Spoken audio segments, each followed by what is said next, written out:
रिश्तों के जैसे होते हैं ये रिलेशंस, हर एक पेयर में होती है एक अलग equation. I am Karan Singh गई और आज हम पढ़ने वाले हैं chapter 1 of class 12 that is relation and function. उसमें जो फर्स्ट टॉपिक हम कवर करने वाले हैं it is types of relation.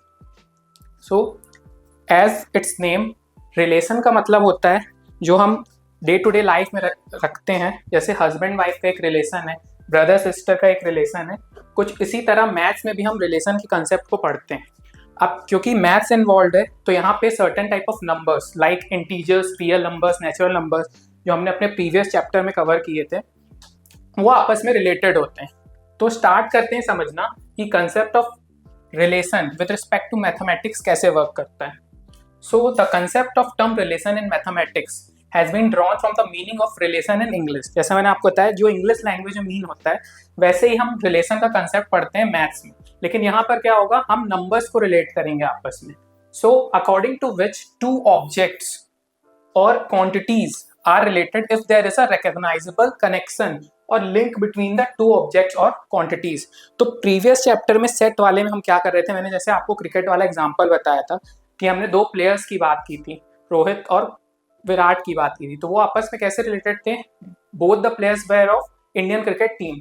तो कुछ इसी तरह रिलेशन में भी होगा, हम नंबर्स के बीच में कोई रिलेशन डिफाइन करेंगे और उसके बाद वो हमारे अलग अलग मैथमेटिकल प्रॉब्लम में यूज होंगे। सो सिमिलरली यहाँ पे भी दो ऑब्जेक्ट्स या quantities are related if there is a recognizable connection और link between the two objects और quantities. So now let's study इसको मैथमेटिकली कैसे लिखना है। जैसे हम फॉर एन एग्जांपल समझते हैं कि let A be the set of students of class 12th of a school and B be the set of students of class 11th of the same school. अब इस एग्जांपल में क्या हो रहा है, दो सेट बना दिए गए हैं number of students of class 11th और 12th के। फिर क्या assumptions कुछ लिखे गए हैं कि then some of the examples of the relations from A to B are. अब ऐसा हो सकता है कि A and B belongs to A cross B, A is a brother of B. ये हो सकता है कि सपोज 11th और 12th में दो ऐसे बच्चे पढ़ते हैं जो आपस में भाई हैं, तो ये रिलेशन पॉसिबल है। Second one is A is a sister of B, तो ऐसा रिलेशन भी पॉसिबल है कि ए एंड बी आर, एक उसकी ब्रदर है एक sister. Next relation is possible कि age of A is greater than age of B. So ऐसे हम एग्जाम्पल्स में रिलेशन का कंसेप्ट यूज करने वाले हैं, ठीक है। नेक्स्ट हम देखते हैं कि कंसेप्ट ऑफ सेट्स को हम लिखते कैसे। तो जैसे मैंने आपको सेट पढ़ने का और लिखने का तरीका बताया था, वैसे ही सेम रिलेशन में हमारा रिप्रेजेंटेशन का जो तरीका है वो सेम होने वाला है। जैसे इफ ए एंड बी इसको हम पढ़ेंगे बिलोंग्स टू आर, आर यहाँ पे आपका शो करता है रिलेशन को, ठीक है। We say that A is related to B, यानी कि A is related to B. जैसे पिछले एग्जांपल में क्या था, A and B are brothers, तो A is related to B under the relation R. तो रिलेशन वहां पे क्या था कि both the people were brothers and we write as A R B. तो इस तरीके से हम इसको रिप्रेजेंट करते हैं रिलेशन को। तो इन जनरल क्या होता है, we do not bother whether there is a recognizable connection or link between A and B। अब इस लाइन को आपको समझने की बहुत ज्यादा जरूरत है और ये बहुत इंपॉर्टेंट लाइन है जिससे आपको कंफ्यूज नहीं होना है कि इंग्लिश रिलेशन और मैथमेटिकल रिलेशन में अंतर क्या है। अब देखिए इंग्लिश रिलेशन की जब हम बात करते हैं तो वो कैसे रिलेशन होते हैं कि A and B are brothers और A is a sister of B। तो इस टाइप के हमारे रिलेशन इंग्लिश में होते हैं, लेकिन मैथ्स में ऐसा कोई जरूरी नहीं है कि कोई रिकॉग्नाइजेबल पैटर्न हो। उसमें हम क्या कर सकते हैं, दो आर्बिटरी नंबर्स को, कुछ वेरिएबल्स को आपस में लिख सकते हैं कि दे आर रिलेटेड और वो एक रिलेशन माना जाएगा अंडर सम स्पेसिफिक कंडीशंस। तो उसी चीज को मैंने क्लियरिटी के लिए एक एग्जांपल दिया हुआ है। जैसे in everyday language when we say two things are related we usually mean that there is some meaningful connection between them. For example अगर हम बात करें जॉन इज मैरीज ब्रदर, तो इसमें क्लियर हमको क्या मिल रहा है कि फैमिली का रिलेशनशिप इन्वॉल्व है। जैसे कि Paris is the capital of France, तो इसमें क्या है, जियोग्राफिकल हमारा जो रिलेशनशिप है वो इन्वॉल्व है। अब जैसे हम तीसरा और एग्जांपल लिखें कि Delhi is capital of India, ठीक है, तो इसमें भी क्या एग्जांपल है, जियोग्राफिकल रिलेशन हमारा इन्वॉल्व है। तो ये बात हो रही है यहाँ पे इंग्लिश की, लेकिन जब हम मैथ्स की बात करेंगे तो चीजें अलग हैं। कैसे अलग हैं, in mathematics a relation is simply defined as a set of ordered pairs without requiring any meaningful connection between the elements. मतलब कोई भी मीनिंगफुल अगर रिलेशन है या नहीं उससे हमको फर्क नहीं पड़ता है। हमको क्या है, अगर हम डिफाइन कर देंगे इस चीज को इस तरीके से कि दो सेट्स हम ले लें जिनकी, ये मैंने आपको प्रीवियस चैप्टर में बताया था, 1 2 3 अगर एलिमेंट्स हैं, इनको हम एलिमेंट्स बोलते हैं, और बी के एलिमेंट्स ए बी सी हैं और हम एक रिलेशन डिफाइन कर दें फ्रॉम ए टू बी, तो ये वाला हमारे जो चीज है वो वैलिड रिलेशन कहलाएगी, क्योंकि हमने इन दोनों के एलिमेंट्स को आपस में रिलेट कर दिया है। अब वो जो भी कंडीशन होगी उससे हमको फर्क नहीं पड़ता। तो जैसा कि आप देख सकते हैं कि ABC हमारे इंग्लिश के अल्फाबेट्स हैं और यहाँ पे 1 2 3 हमारे नंबर्स है जिसको हम आपस में रिलेट कर सकते हैं। तो ये क्लियर कट आपको डिफरेंस पता चल रहा है कि मैथ्स में हम relation between two pair of sets के बीच के एलिमेंट्स में बना सकते हैं, वेदर इंग्लिश में जब हम बात करते हैं तो इंग्लिश में क्या होना चाहिए, क्लियर कट हमारा रिलेशन होना चाहिए। So this is the basic difference between relation in maths और रिलेशन इन इंग्लिश। तो हम समझते हैं कि this is a perfectly valid mathematical relation even though there's no obvious connection between 1 and A, 2 and C, or 3 and B. It's just I arbitrarily decided to pair these elements together. So इससे आपको clear हो रहा होगा कि इन दोनों में ऐसा as such कोई रिलेशन नहीं है, लेकिन जस्ट कि हमने डिफाइन कर दिया हुआ है तो वो एक रिलेशन वैलिड माना जाएगा इन टर्म्स ऑफ मैथ्स। ठीक है, so this was our first topic of discussion. अब हम डायरेक्टली मूव ऑन करते हैं कि अलग अलग टाइप के रिलेशन कैसे होते हैं। जैसे कि हमने टाइप्स ऑफ सेट्स पढ़ा था, वैसे ही इन सिमिलर मैनर हम पढ़ने वाले हैं टाइप्स ऑफ रिलेशन। तो in this section we would like to study different types of relation. कौन से देखते हैं? वी नो दैट अब हम रिलेशन समझ चुके हैं कि relation in a set A is subset of A cross A. Obvious होगा, ये कैसी बात हो गई कि हम ट्राइंगल्स की बात कर रहे हैं जो कॉन्ग्रेंट है, तो जो ट्राइंगल कॉन्ग्रेंट है वो खुद से तो कॉन्ग्रेंट हो गई। तो in same manner relation in a A set is a subset of A cross ए। ठीक है, तो एम्प्टी सेट क्या होगा? 5, जैसे हमने सेट में पढ़ते आ रहे थे। एम्प्टी सेट में क्या हो रहे थे? कोई भी कॉमन एलिमेंट्स नहीं हो रहे थे। एंड ए क्रॉस ए जिसको हम क्या बोलते थे वहां पे? Universal set. अगर आपको याद नहीं है तो एक को एम्प्टी सेट बोलते थे हम, इसको हम रिप्रेजेंट किससे करते थे? 5 से। और यूनिवर्सल सेट को हम कैसे रिप्रेजेंट करते थे? यू से। So thus the empty set and A cross A that is universal set are two extreme relation. तो एम्प्टी सेट में क्या होगा? आपस में कोई रिलेशन ही नहीं होगा, सेट में कोई भी रिलेशन बिल्टअप ही नहीं होता था। यूनिवर्सल में क्या होगा? सारे ही एक दूसरे से मैच करेंगे। अब इसको हम मैथमेटिकली समझें तो हम क्या करते हैं, एक रिलेशन कंसिडर करते हैं इन द सेट ए। अब कोई सेट ए है, उसके एलिमेंट्स क्या हैं? 1 2 3 4, और जो रिलेशन उस पर हमने लगाया है वो ऐसे डिफाइंड है। इसको पढ़ेंगे कैसे? A and B are related to each other such that a minus B is equal to 10। तो this is the empty set. क्यों ये एम्प्टी सेट होगा? क्योंकि आप इसके सारे एलिमेंट्स लो, अगर मैं 4 माइनस 1 करूंगा 3 आएगा, अगर मैं 4 माइनस 3 करूंगा 1 आएगा, मैं 4 माइनस 2 करूंगा 2 आएगा। तो देखो कभी भी डिफरेंस हमारा 10 नहीं पहुंचेगा। तो इस केस में ये हमारा क्या हो जाएगा? This is a empty set. क्यों है ये एम्प्टी सेट? क्योंकि no pair of A and B satisfies the condition a minus B is equal to 10। तो आपको समझ में आया कि रिलेशन के टर्म्स में हम कैसे इसको बोल सकते हैं, एम्प्टी रिलेशन और यूनिवर्सल रिलेशन। तो अब देखते हैं सिमिलरली आर डैश अगर हम लें तो वो क्या है? जब हम पढ़ते थे वहां पर आर डैश होता था, एक आर होता था। मतलब आर डैश तब है जब आर अकर नहीं कर रहा है। तो क्या होगा? A minus B mod greater than equal to 0। तो मॉड जो हो वो ग्रेटर देन इक्वल टू 0। अब इस पेयर में चेक करो, मैं 2 माइनस 1 करूंगा 1 आएगा, 3 माइनस मैं अगर 2 करूंगा 1 आएगा, अगर मैं 3 माइनस 4 करूंगा और मॉड लगाए तो क्या आ जाएगा? फिर से मेरा -1 और फिर 1 आ जाएगा। तो अगेन हमको क्या मिल रहा है कि ये वाली जो रिलेशन है वो पूरे के पूरे सेट में वैलिड है। तो the whole set A and A as all pairs A and B in A cross A satisfy this relation. So these two extreme example lead us to the following definition. तो आपको ये समझ में आ रहा है, एक हमारा कैसा टाइप का सेट बन रहा है, एक एम्प्टी सेट वाला प्रॉब्लम बन रहा है और एक यूनिवर्सल सेट वाला प्रॉब्लम बन रहा है। क्यों यूनिवर्सल वाला बन रहा है? क्योंकि सारे पेयर्स इस रिलेशन को मैच करा रहे हैं। सो देखते हैं अब ये दोनों जो हमको एक्सट्रीम पॉइंट्स मिल गए। कैसे एक्सट्रीम पॉइंट्स? पहला तो मिला हमको एम्प्टी सेट वाला जिसमें कोई भी पेयर हमारा रिलेशन को डिफाइन नहीं कर पा रहा है, और दूसरा हमको ऐसा मिला कि सारे के सारे एलिमेंट्स उस रिलेशन को डिफाइन कर पा रहे हैं। तो इससे हमारी दो डेफिनेशन मेजरली निकल के आती हैं। तो हम पढ़ते हैं पहले definition number 1, that is a relation R in set A is called empty relation. ठीक है, वहां पे एम्प्टी सेट आता था, वहां यहाँ पे हम इसको बोलते हैं एम्प्टी रिलेशन।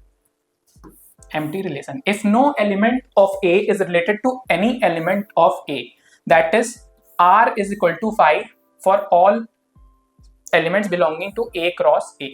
ठीक है, तो इस तरीके से हमारी पहली डेफिनेशन किसकी बन गई? एम्प्टी रिलेशन की। जब कोई भी हमारा जो पेयर होंगे वो R के लिए मैच खाएंगे नहीं, मतलब कोई भी हमारे कॉमन एलिमेंट्स नहीं आएंगे उस रिलेशन के लिए। नेक्स्ट जो हमारी डेफिनेशन बनती है वो है ये है कि अ relation R in a set A is called universal relation. अब हमारा ये कौन सा कहला रहा है? Universal relation. सेम वैसे ही नाम है, अगर आप गौर करोगे। जब हम सेट में पढ़ते तो क्या बोलते थे, एम्प्टी सेट 5 से रिप्रेजेंट करते थे, और यूनिवर्सल रिलेशन जहाँ पे यूनिवर्सल सेट होता तो उसको हम यू से रिप्रेजेंट करते थे। तो ये क्या कहलाएगा, universal relation. If each element of A is related to every element of A, that is R is equal to A cross A. तो ये दोनों मेजर डेफिनेशन आपको याद रखनी। कई बार ये एमसीक्यू में भी पूछेगा, और हम कुछ अभी प्रॉब्लम्स भी देखने वाले हैं कि कैसे ये दोनों रिलेशन वर्क करेंगे। तो देखो, जब दोनों की हम एक साथ बात करते हैं, ये भी कई बार आ जाता है, both empty relation and universal relation are sometimes called as trivial relation. ये आपको याद रखना है। इन दोनों को एक साथ हम क्या बोलते हैं, ट्राइवियल रिलेशन। अब देखो एक एग्जांपल देख लेते हैं इसका, ठीक है, तो क्लियरिटी आएगी। क्या example, let A be the set of all students of a boys school. अब क्या हो रहा है, ए जो है वो हमारा सेट है सारे स्टूडेंट जो बॉयज स्कूल के। अब हमको क्या शो करना है, so that the relation R in A is given by R where A and B belonging to set A are related such that A is sister of B is the empty relation, and R dash is equal to A belonging to A and B belonging to set A. The difference between heights of A and B is less than 3 meters is the universal relation. तो मैंने आपको ये सब पढ़ने का तरीका set वाले chapter में बता दिया था कि दो तरीके से हम इनको रिप्रेजेंट करते हैं, सेट बिल्डर फॉर्म और रोबस्ट फॉर्म में करते थे। तो ये हमको अंडरस्टूड है कि रिलेशन क्या डिफाइन हो रहा है। तो देखो पहली चीज हमको क्या शो करना है कि ये वाला जो फर्स्ट वाला रिलेशन है वो कैसे गिवन है, A sister of B is empty. तो ऑब्वियसली वो होगा, क्यों होगा, क्योंकि हम एक बॉय स्कूल के स्टूडेंट्स की बात कर रहे हैं। तो जब जहाँ पे स्टूडेंट सारे बॉयज हैं तो ए एंड बी में कोई भी एक दूसरे के बहन नहीं हो सकता है। तो क्या होगा, ये वाला हमारा जो पहला रिलेशन है वो हमारा हो गया एम्प्टी। अब हम नेक्स्ट वाले पे आए तो हमको क्या प्रूफ करना है, the difference between heights of A and B is less than 3 metres. तो देखो जनरली जब आप बात करते हैं ह्यूमंस की तो हमारी हाइट जो होती है वो वेरी करती है 0 से 2 मीटर तक।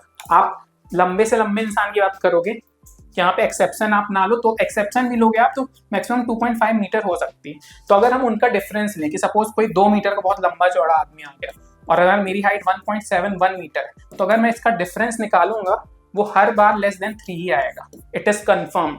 अगर आप 3 मीटर का वैसे इंसान होता नहीं और कोई 0 मीटर कितना भी लो, 1 मीटर लो, तो भी ये लेस देन 3 आएगा। तो इससे क्या पता चल रहा है कि ये वाला जो हमारा रिलेशन है that is a universal relation, जो ऑल द सेट्स के लिए आप कोई भी 2 एलिमेंट्स उठा लो उनके लिए वैलिड होगा। क्योंकि कोई ऐसा इंसान नहीं होगा जिसकी 0 मीटर हाइट हो और कोई ऐसा स्टूडेंट नहीं मिलेगा जिसकी 3 मीटर हाइट हो। सो इन दैट केस जो डिफरेंस होगा वो हमेशा मेंटेन रहेगा लेस देन 3 मीटर्स का। तो इससे हमको क्या पता चल रहा है, that the given relation is universal relation. Now अगर हम इस चीज को ग्राफिकली देखें तो देखो क्या हो रहा है, ये पहला वाला हमारा क्या होगा, एम्प्टी रिलेशन होगा। क्यों होगा, क्योंकि अगर मैं एलिमेंट्स इसको वेन डायग्राम में विजुअलाइज करने की कोशिश करूं तो boy A boy B boy C होगा। तो देखो कोई भी सिस्टर वाला हमारी यूनिवर्सल रिलेशन में हमको नहीं मिल रहा है। तो क्या होगा, ये वाला जो रिलेशन हमारा क्या हो जाएगा, एम्प्टी रिलेशन हो जाएगा। ठीक है, एम्प्टी रिलेशन। और अगर हम बात करें दूसरे वाले की जिसमें हाइट डिफरेंस लेस देन 3 है, तो देखो बॉय ए और बॉय बी जितने भी आप एलिमेंट्स ले लो, मैंने आपको बताया डिफरेंस आप करोगे तो सारे आपके यू के अंदर ही लाई करेंगे। तो इससे क्या हमको पता चलता है कि सारे एलिमेंट्स उस रिलेशन को सेटिस्फाई करेंगे। सो ये वाला हमारा क्या हो जाएगा, यूनिवर्सल रिलेशन।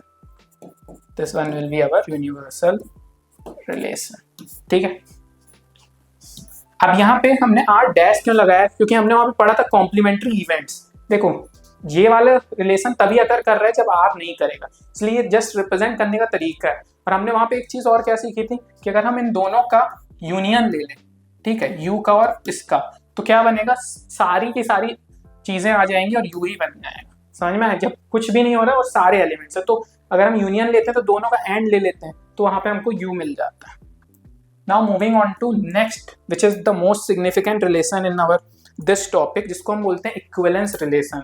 तो इक्विवेलेंस रिलेशन जो आपका होता है उसको स्टडी करने के लिए हमको पहले स्टार्टिंग के 3 रिलेशन के बारे में पढ़ना पड़ता है। अगर वो तीनों रिलेशन की कंडीशन हमारी सेटिस्फाई हो रही हैं तो वो मिला के हमारा क्या बनता है, इक्विवेलेंस रिलेशन। तो यहाँ पे मैंने जैसे लिखा कि one of the most important relation which plays a significant role in mathematics is an equivalence relation. ठीक है, to study equivalence relation we first consider 3 types of relation, जो मैंने आपको बताया था कि 3 हमको पढ़ने की जरूरत पड़ेगी तब हम इसको कंक्लूड कर पाएंगे कि इक्विवेलेंस रिलेशन होता क्या है। तो देखो नाम है उनका, पहला है reflexive, next one is symmetric, third one is transitive तो ये तीनों रिलेशन की जब कंडीशन सेटिस्फाई करेगी तब जाके आपका इक्विवेलेंस रिलेशन बनेगा। तो क्या करते हैं, अपन एक एक करके उठाते हैं और सबके साथ डील करते हैं। So let us start with our definition. That is, a relation R in a set A is called reflexive. Reflexive कब होगा, जब if A और A कोई एलिमेंट के अंदर आपको सेट है जिसके एलिमेंट्स A to A हैं, belongs to R for every A belonging to A। तो देखो इससे आपको अभी कुछ समझ में नहीं आ रहा होगा कि क्या हो रहा है, तो हम इसको मैथमेटिकली अभी देख लिया, आगे हम एग्जाम्पल के थ्रू भी समझेंगे कि इस चीज की मीनिंग क्या है। ठीक है, नेक्स्ट इज सिमेट्रिक। तो सिमेट्रिक में क्या है, अगर A1 A2 belongs to R implies that A2 A1 should belong to R for all A1 and A2 belonging to A। तो आप अगर डेफिनेशन वाइज मतलब इसके नाम पे जाओ तो रिफ्लेक्सेस, रिफ्लेक्सेस का मतलब क्या होता है कि हमारी बॉडी हर चीज के रिफ्लेक्सेस होते हैं। आप कोई गर्म चीज हो गया, हमारी बॉडी तुरंत पीछे करना चाहती है, तो इसी से आप समझो रिफ्लेक्सिव मतलब खुद से रिलेटेड वाली चीज है। जैसे A and A are always related to each other, तो ये रिफ्लेक्सिव में जा रहा है। सिमेट्रिक में क्या है, सिमेट्री आप पढ़ते हो कि अगर A1 A2 under relation are आ रहे हैं तो A2 और A1 भी अंडर रिलेशन आर आएंगे। ठीक है, नेक्स्ट अभी अपन समझते हैं ट्रांजिटिव। ट्रांजिटिव में क्या है, A1 A2 अगर बिलोंग्स टू R और A2 A3 belongs to R, that implies that A1 A3 belongs to R for all A1 A2 belonging to A। तो ये तीन तरीके की डेफिनेशन है इसकी, ये तो मैंने आपको मैथमेटिकली बताया। ठीक है, अब अपन with the help of example समझते हैं कि कहना क्या चाह रहे हैं। तो ये मैंने खुद से कुछ एक्सप्लेनेशन दी हुई है, तो ये समझते हैं। पहले अपन पहला वाला समझते हैं, दैट इज रिफ्लेक्सिव रिलेशन। तो देखो रिफ्लेक्सिव रिलेशन में क्या होता है, a relation R on set A is called reflexive if every element is related to itself. समझ में आया, जो मैं रिफ्लेक्स की बात कर रहा था। रिफ्लेक्स में क्या, बॉडी के रिफ्लेक्सेस का मैंने एग्जांपल दिया कि आप एक्सट्रीम चीजें कोई भी करोगे तो बॉडी के रिफ्लेक्सेस आपको रोकेंगे, उस चीज सेव करेंगे। So A and A belongs to R for all A belongings to A। अब एग्जांपल से समझते हैं अपन। ठीक है, कि कंसीडर अ सेट A, तीन एलिमेंट्स उसके 1 2 3 एंड द रिलेशन। अब देखो पेयर्स कैसे बने हुए हैं, 1 1 2 2 3 3 1 2 2 1। अब इसमें क्या दिखाना है कि ये रिफ्लेक्सिव है कि नहीं। तो देखो दिस रिलेशन इज रिफ्लेक्सिव, क्यों होगा, क्योंकि हर एलिमेंट्स खुद से रिलेटेड वाला पेयर दे रहा है। कैसे दे रहा है, 1 वाला देखो 1 1 है, 2 वाला देखो 2 2 है, 3 वाला 3 3 है। तो मतलब ये तीनों पेयर हैं हमारे, खुद से रिलेशन है इसका। तो ये हमको क्या बता रहा है कि ये रिफ्लेक्सिव है।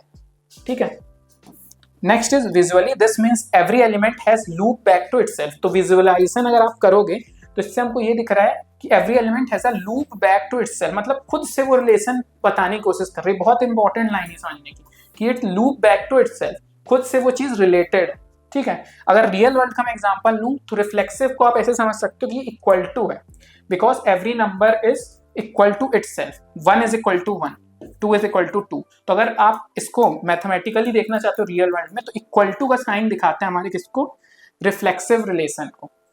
नेक्स्ट में अपन पढ़ते हैं सिमेट्रिक रिलेशन। ठीक है, अब सिमेट्रिक रिलेशन में क्या होता है, a relation R on set A is symmetric if whenever A and B belonging to R, then B to A belonging to R for all A and B belonging to A। तो इसमें देखो क्या होता है कि अगर A and B का pair है तो B and A का भी होना चाहिए। फिर से हम एग्जांपल समझते, जैसे पिछला एग्जांपल समझा कि कोई सेट A है, उसके एलिमेंट्स 1 2 3 हैं और रिलेशन के जो पेयर्स हैं वो ऐसे आ रहे हैं 1 2 2 1 1 3 3 1।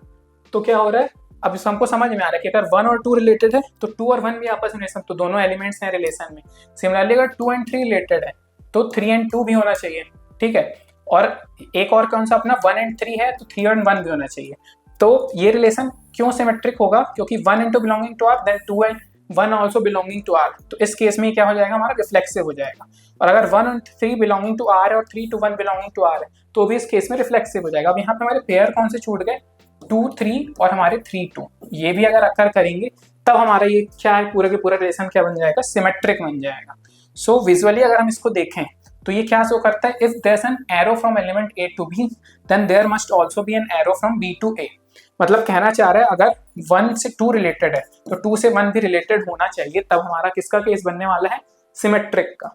अब हम इसको देख लेते हैं इस रियल वर्ल्ड एग्जांपल से, जैसे हमने पिछले में देखा। तो अगर रियल वर्ल्ड से आपको इसको रिलेट करोगे तो कुछ ऐसा वाला बनेगा, is sibling of is a symmetric relation because if person A is a sibling of person B then person B is also sibling of person A। जैसे आप कहो कि आपका एक भाई है, तो if Ram is a brother of Lakshman, तो obviously ये चीज ऑलरेडी अंडरस्टूड है, तो Lakshman is also a brother of Ram। तो इस तरीके से हम किस रिलेशन को समझ सकते हैं, दैट इज सिमेट्रिक रिलेशन को। Moving on to our last one, that is transitive relation. तो इसमें क्या होता है, कि if a relation R on the set A is transitive if whenever A and B belonging to R and B and C belonging to R then A and C belongs to R for all A B C belonging to A. अब जो अपन common example लेते हुए आ रहे थे उसी में समझते हैं कि सेट ए है, उसके एलिमेंट्स 1 2 3 है। अब देखो रिलेशन में क्या है, 1 2 है रिलेटेड है आपस में, 2 3 रिलेटेड, तो 1 और 3 भी आपस में रिलेटेड होने चाहिए, तब हमारा क्या बनेगा, तो देखो है रिलेटेड। तो इस केस में क्या हो जाएगा, this relation is transitive because 1 and 2 belongs to R, 2 and 3 belongs to R, implies 1 and 3 must also belong to R, which is true, क्योंकि क्या है, तीनों पेयर हमारे अवेलेबल हैं।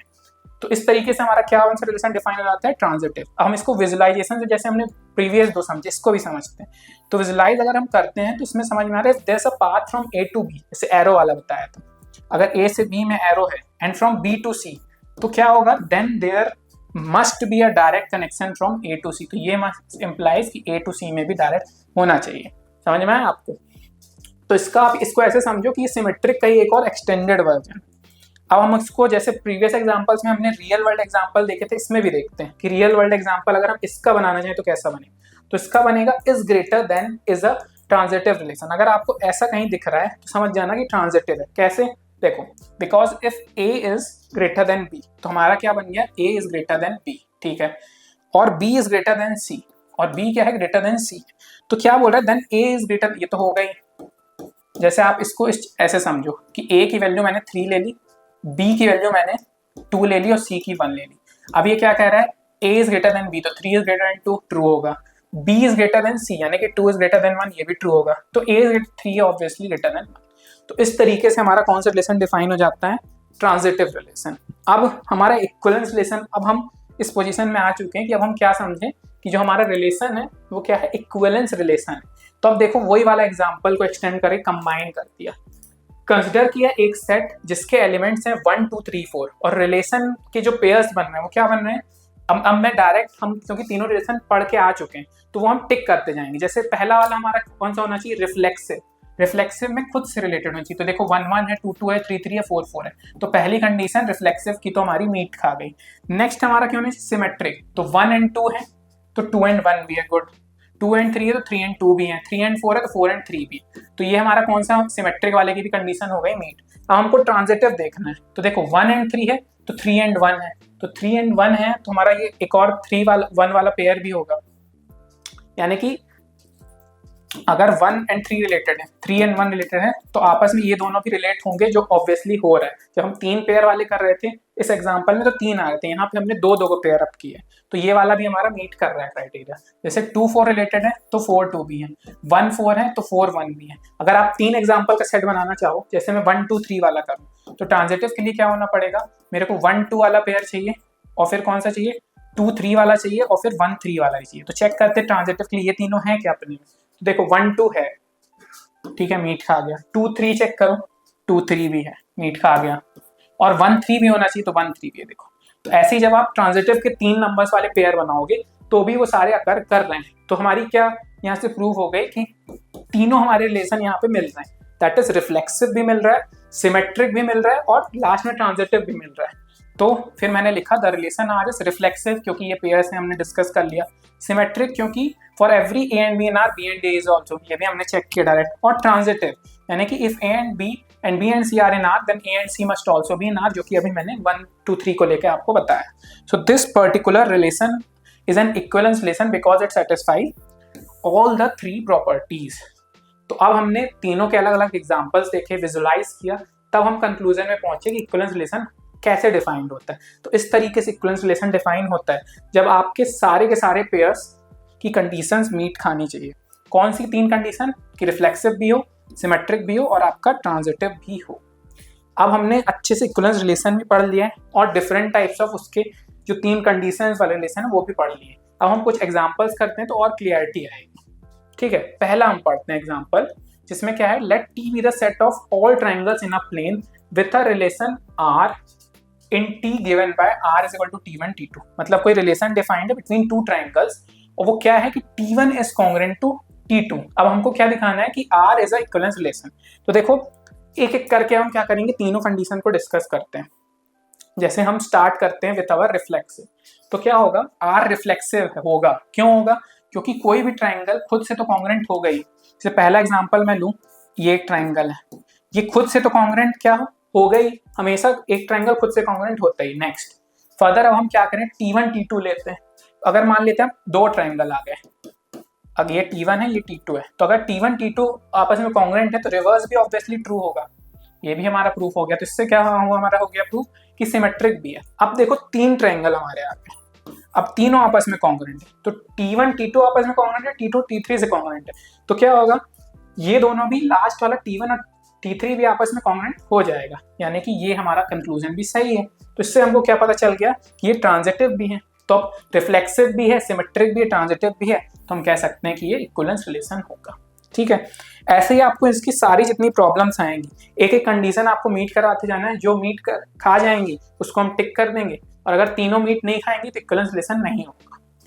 ठीक, मूव ऑन करते हैं नेक्स्ट एग्जांपल पे। अब देखो, let L be the set of all lines in a plane and R be the relation in L defined as R is equal to L1 L2 where L1 is perpendicular to L2 so that R is symmetric but neither reflexive nor transitive। तो देखो reflexive हम समझते हैं तो क्या होता है कि कोई भी एलिमेंट खुद से रिलेटेड हो। अगर अब मैं यहाँ एक लाइन ड्रॉ कर दूं तो कोई भी लाइन आप मेरे को बताना खुद से परपेंडिकुलर हो सकती है, नहीं होगी, तो ये नॉनसेंस है। अगर कोई बोले पैरेलल हो सकती है तो हो सकती है, क्योंकि यही दो लाइन ड्रॉ हो गई, तो परपेंडिकुलर तो भाई नहीं होगी, तो हमारा क्या हो गया, रिफ्लेक्सिव वाला तो कैंसिल आउट हो गया। सिमेट्रिक पढ़े, कोई लाइन L1 आपने ड्रॉ की और फिर L2 की और बोला ये परपेंडिकुलर, तो बिल्कुल होगी। अब आप उल्टा भी इसको देखो कि यहाँ से देखो यहाँ चेक करो तो ये भी तो ट्रू है, तो क्या हो रहा है, सिमेट्रिक भी हो जाएगी। ठीक है, क्योंकि L1 L2 परपेंडिकुलर है, दो लाइन आपकी आर्बिटरी 90 डिग्री एक्सिस पे है, तो आप पहले इसको ड्रॉ करो फिर इसको करो, या फिर पहले इसको करके इसको करो, एक ही बात है। तो क्या हो रहा है, सिमेट्रिक तो हमारा हो जाएगा। अब ट्रांजिटिव की अगर मैं बात करूं, L1 एक लाइन L2 परपेंडिकुलर है, ठीक है, फिर L2 L3 से परपेंडिकुलर है, तो देखो जो L3 ड्रॉ होगी और जो L1 ड्रॉ होगी वो कभी भी परपेंडिकुलर नहीं हो सकती। इनफैक्ट ये आपको दिख रहा है इस एग्जांपल में कि दोनों पैरेलल हो रही है। क्या दिख रहा है आपको कि L1 is parallel to L3, तो हमारे यहाँ पे क्या केस बन गया कि ये ट्रांजिटिव भी नहीं होगा। तो this is how we have prove everything that was asked in question. क्या पूछा था क्वेश्चन में कि शो करो R इज सिमेट्रिक तो है बट नाइदर रिफ्लेक्सिव नॉट, तो देखो तीनों मैंने एग्जांपल्स के थ्रू आपको डिफाइन करवा दिया कि ना तो ट्रांजिटिव होगा और ना ही रिफ्लेक्सिव होगा, बस क्या होगा, ये सिमेट्रिक होगा। तो अपना कौन सा टिक हो जाएगा कि सिमेट्रिक है। अब हमने जहां तक कवर कर लिया है उसमें हमने बेसिक एग्जांपल जो भी बन सकते हैं इक्विवेलेंस रिलेशन के और उनके तीनों आर्बिटरीज के, दैट इज रिफ्लेक्सिव, सिमेट्रिक और ट्रांजिटिव, उसके हमने सारे एक एक एग्जांपल्स देख लिए। अब ये वाला जो एग्जांपल है ये आपको तभी समझ में आएगा जब आपने बहुत अच्छे से तीनों को समझा होगा। तो देखते हैं, पहले हम क्या करेंगे, इसको सिंपली सॉल्व करेंगे, फिर इन डेप्थ में मैंने एक एक्सप्लेनेशन डाली है उसको भी कवर करने वाले। तो देखते हैं क्या बोल रहा है प्रॉब्लम हमारा। So that the relation R in the set Z of integers given by R A and B belonging to 2 divides A minus B is an equivalence relation। तो हमको क्या करना है, हमारे एक रिलेशन है जो इंटीजर्स पे डिफाइंड है और वो क्या कह रहा है कि A and B are related to each other such that 2 divides A minus B is an equivalence relation। तो हम ब्रेक डाउन करते हैं इक्विवेलेंस रिलेशन के लिए। हम क्या करते हैं कि तीनों रिलेशन को, उसकी आर्बिटरी रिलेशन को समझते हैं। तो सबसे पहला जो है वो क्या है, हमारा रिफ्लेक्सिव। तो आप देखो अगर इंटीजर्स डिफाइंड है तो A माइनस A आप लो, कहने का मतलब इंटीजर्स में आप 1 1 का पेयर लो, 2 2 का लो, 3 3 का लो या 4 4 का लो। तो डिफरेंस अगर आप दो नंबर से करोगे और डिवाइड बाय 2 करोगे तो ऑब्वियसली वो डिवाइड होगा क्योंकि 0 ही बनने वाला है और 0 इज डिविजिबल बाय 2, वो हमको पता है। और आप अगर इन डेप्थ इसको समझना चाहो ये रिलेशन बन कैसे रहा है, तो ये क्या कह रहा है, इवन नंबर्स को छांटने की बात कर रहे हैं, क्योंकि 2 डिवाइड्स A माइनस B, मतलब ऐसे पेयर्स हमको निकालना है जिसमें से वो डिवाइड हो जाए 2 से। तो ऐसे पेयर्स कब बनेंगे, जब हम सारे इवन वाले पेयर बनाएंगे। जैसे पेयर 2 मैं आपको एग्जांपल दूं तो कैसे बनने चाहिए, 4 माइनस 2 आप लोगे तो वो डिविजिबल हो जाएगा 2 से। ठीक है, नेक्स्ट हम देखते हैं नेक्स्ट वाला कंडीशन। नेक्स्ट कौन सी कंडीशन अब मीट करनी चाहिए इक्विवेलेंस के लिए, दैट इज अवर सिमेट्रिक में। तो सिमेट्रिक में क्या होगा कि अगर 2 divides A minus B, therefore 2 must also divide B minus A, hence B belongs to R। यानी कि आप 4 2 लो, 4 माइनस 2 AB लो तो ये डिवाइड कर देगा 2 को, क्यों, क्योंकि 2 आएगा। और अगर आप उल्टा करो 2 माइनस 4 करो बाय 2 तो अभी देखो क्या आएगा, -2 आएगा और ये भी क्या कर देगा आपका डिविजिबल हो जाएगा 2 से। अब यहाँ पे 2 डिवाइड्स A माइनस B है, ऐसा नहीं, अपना क्या है 2 divides bye A minus B वाला पेयर बन रहा है। तो उस केस में क्या है कि हमको नीचे वाले जो नंबर्स हैं उनका डिफरेंस ऐसा ही आना चाहिए जो 2 से डिवाइड हो जाए। ठीक है, नेक्स्ट समझते हैं। अब हमने क्या क्या देख लिया, रिफ्लेक्सिव हो गया हमारा, सिमेट्रिक हो गया, ट्रांजिटिव समझते हैं। तो देखो, if A and B belongs to R similarly and B and C belongs to R, then A minus B and B minus C are divisible by 2। अगर ये दोनों है तो हम पेयर को देखो ऐसा लिख सकते हैं कुछ कि A minus B plus B minus C अगर हम लिखें तो B से B तो कैंसिल हो जाएगा, A minus B बनेगा। तो अब देखो, अगर A minus B डिविजिबल है 2 से और B minus C divisible by 2 है तो क्या होगा, इनका जो डिफरेंस या प्रोडक्ट बनेगा वो भी डिविजिबल बाय 2 से होगा। तो that shows that A minus C is divisible by 2। सो इससे क्या हमको समझ में आ गया कि रिफ्लेक्सिव भी है, सिमेट्रिक भी है और ट्रांजिटिव भी है। तो अगर जब तीनों होता है तो क्या होगा कि R is an equivalence relation in Z है। अब इसमें सबसे बड़ा डाउट जो बच्चों को आता है इस एग्जांपल में वो ये आता है कि why are only even numbers considered, कि हमने इवन नंबर ही कंसिडर क्यों की रिलेशन में, जो क्या था A and B belong to Z such that it divides by 2 divides A minus B। तो देखो, ये आपका डाउट क्लियर इस चीज से होगा कि की डेफिनेशन ही हमको ऐसी दे रखी है, that is key lies in the definition of the relation, कि हम क्या कह रहे हैं कि 2 integers A and B are related, that is A and B belongs to R if that difference A minus B is divisible by 2। Now consider what it means for a number to be divisible by 2। divisible by 2 होने के लिए क्या होना पड़ेगा, number को even होना ही पड़ेगा। अगर आप सपोज करो, अगर हम A माइनस B का डिफरेंस को ऑड कर दें तो वो डिवाइड होके बनेगा क्या, एक एब्सोल्यूट नंबर इंटीजर नहीं बनेगा, ये रियल नंबर्स वाली कैटेगरी में चला जाएगा। लेकिन हमारी रेंज क्या है, ये रियल नंबर बन जाएगा। हमारी रेंज लेकिन क्या दी हुई है, इंटीजर्स है। तो इंटीजर्स में ये रियल नंबर्स हम कंसिडर नहीं करते। इंटीजर्स में लेफ्ट और राइट एक्सिस दोनों आ जाती है, 0 आ जाता है 1 से इन्फिनिटी और -1 से -इन्फिनिटी। और ये वाला किसका एग्जांपल आ जा रहा है, हमारा रेशनल में जा रहा है, दैट इज 5/2 जो रियल नंबर्स का एक सब पार्ट है। तो देखो, डेफिनेशन ही हमारी ये कह रही है कि बाय 2 आपको करना है तो होना क्या पड़ेगा कि ये हमेशा A माइनस B का डिफरेंस क्या होना पड़ेगा, इवन ही होना पड़ेगा। इसलिए जो मैंने पेयर्स उठाए थे वो सारे इवन वाले उठाए थे। क्यों? क्योंकि मेरे को ये डिफरेंस जो चाहिए लास्ट में वो इवन ही चाहिए, तभी हमारा रिलेशन स्टेबलिश्ड है। और रिलेशन का मतलब ही यही है कि आपने पूरे इंटीजर्स की बात कर ली लेकिन सिर्फ वैसे नंबर उठाए जिनका डिफरेंस ऐसा आ रहा हो जो डिविजिबल बाय 2 हो। So a number is divisible by 2 if it is an even number. So अगर ये ऑड नंबर आएगा तो ये डिविजिबल नहीं होगा। तो डिफरेंस आप याद रखना, अब इसमें आप कंफ्यूज मत हो जाना। यहाँ पे 5 - 1 आ सकता है, क्यों? क्योंकि वो 4 आएगा, डिविजिबल बाय 2 आएगा। जो ये डिफरेंस है वो इवन नंबर ही होना चाहिए। So with this, we come to the conclusion of our chapter number 1। Reflexive, transitive और सिमेट्रिक का खेला है, इक्विवेलेंस रिलेशन ही सबसे अनोखा मेला है। So with this, I conclude our chapter number 1। In case of any doubt, आप प्लीज नीचे comment करिए। मिलते हैं अपने नेक्स्ट टॉपिक में। Thank you very much.